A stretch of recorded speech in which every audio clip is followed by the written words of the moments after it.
Sa isang liblib na baryo, may matandang bahay na kilala bilang Bahay ng Larawan.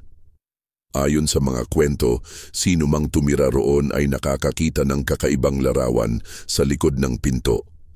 Larawan ng isang batang babae na nakasuot ng lumang bestida.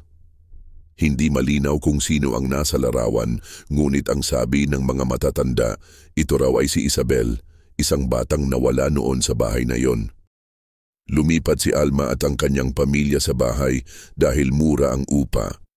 Kahit narinig nila ang tungkol sa mga kwento, hindi nila ito pinansin. Mga imbento lang iyan para takutin tayo, sabi ni Alma sa asawa niya. Sa unang gabi nila, habang inaayos ni Alma ang kusina, biglang napansin niya ang isang larawan sa likod ng pintuan ng banyo. Doon, nakapinta ang imahe ng isang batang babae na may malamlam na mata. Hindi ito ordinaryong larawan, parang nakatingin ito ng diretso sa kanya kahit saan siya pumwesto. Hindi mapakali si Alma. Kinaumagahan, tinanong niya ang kanyang asawa kung nakita nito ang larawan. Wala akong nakita. Baka napagod ka lang, sagot nito.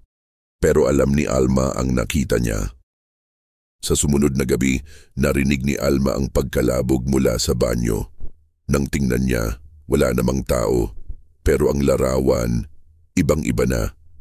Ngayon, nakangiti na ang batang babae at tila mas malapit ang mukha nito sa pintura.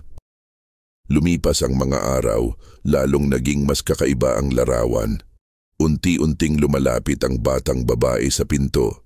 Hanggang sa isang gabi, nakita ni Alma na wala na ang batang babae sa larawan. Sa halip, narinig niya ang mahinang pagtawa mula sa likod niya.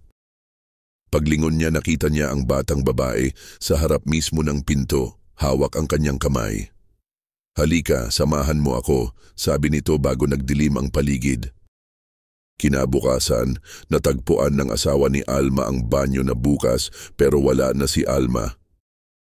Tanging ang larawan sa pintuan ang naiwan at naroon na si Alma nakapinta kasama ang batang babae, parehong nakangiti ng nakakatakot.